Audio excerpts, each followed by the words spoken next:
Conducted in order that we might bring you coverage of President Kennedy's visit to Texas.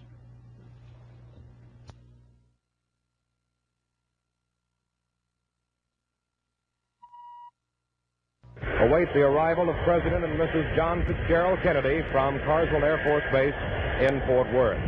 This crowd started gathering out here quite early this morning. I was out here at about 7:45, and already a few diehards had gathered early to ensure a good vantage point. Police were circling the field all morning long from the early morning hours, and a huge contingent of police are on hand. It's hard to estimate the crowd because they are still coming in. But there are not many good vantage points left for people to catch a glimpse of the President and his wife, the Vice President and his wife, Governor and Mrs. Conn, and local dignitaries. The Dallas welcoming contingent already moved out into the loading ramp earlier.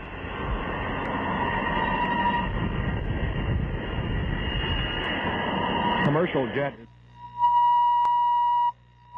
here in the background is that of a commercial jet going out to take off.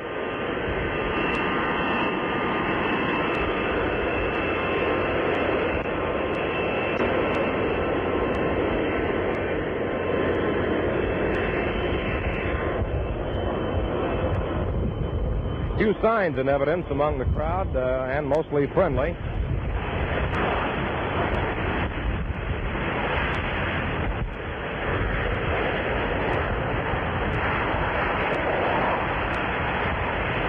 The President arrived last night in the Dallas-Fort Worth area at Carswell Air Force Base. He was scheduled for arrival tentatively at 10:45. It got in a little later than that, but was met by a very large crowd at Carswell Air Force Base. A lot of people who braved the weather that was in evidence last night.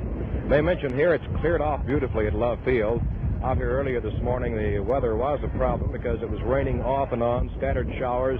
The skies were dark, and at about 9:30, we started to notice some patches of blue. And sure enough, the patches of blue won, and now we have a lot of blue sky showing and a bright sunshine. And that sunshine feels mighty good, too, believe me, because it was quite cool out here, and it's still nippy with the breeze, but as the gendarme looks down over the crowd gathered, it's a warmed-up crowd compared to what it was a short while ago before the sun broke through. As we mentioned, the President was greeted warmly last night at Carswell Air Force Base, and they tripped in downtown to the Texas Hotel where he and Mrs. Kennedy spent the night. And then, of course, the big crowd outside the hotel this morning in Fort Worth, where about 8,000 people were on hand to hear the President make a few remarks. Then the breakfast, which you saw earlier, overcrowded, overflowing, as usual. When the President appeared on the parking lot earlier today, that, by the way, the plane you're seeing now is a C-123, which transported in the big limousine, the famous bubble-top limousine, which the President and First Lady will ride in.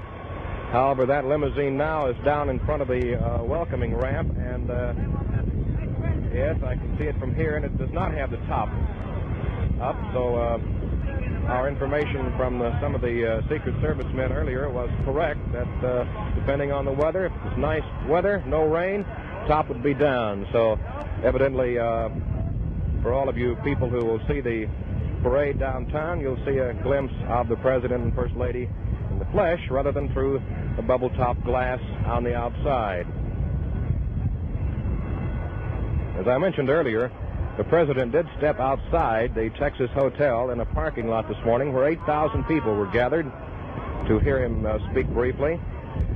A few were disappointed that the First Lady was not there. The President told them that she was upstairs prettying up and said it took her longer to get pretty than it did him, and the crowd loved that. She was wearing this morning a suit of some sort of nubby material, pillbox hat and all. The president also said this morning in Fort Worth that it was the same. It's been the same in Texas as it was in Paris. That seems a lot of people are as much interested in seeing Jackie as him. In fact, he said today in Fort Worth, nobody seems to care what Lyndon and I are wearing. And of course, that drew a big laugh and a hand. But the people in Fort Worth did something about it because they presented a pair of boots and a hat. Big Texas-style hat to the president and a pair of boots to Mrs. Kennedy. So they have at least going to have some Texas clothes to take home and wear around the White House.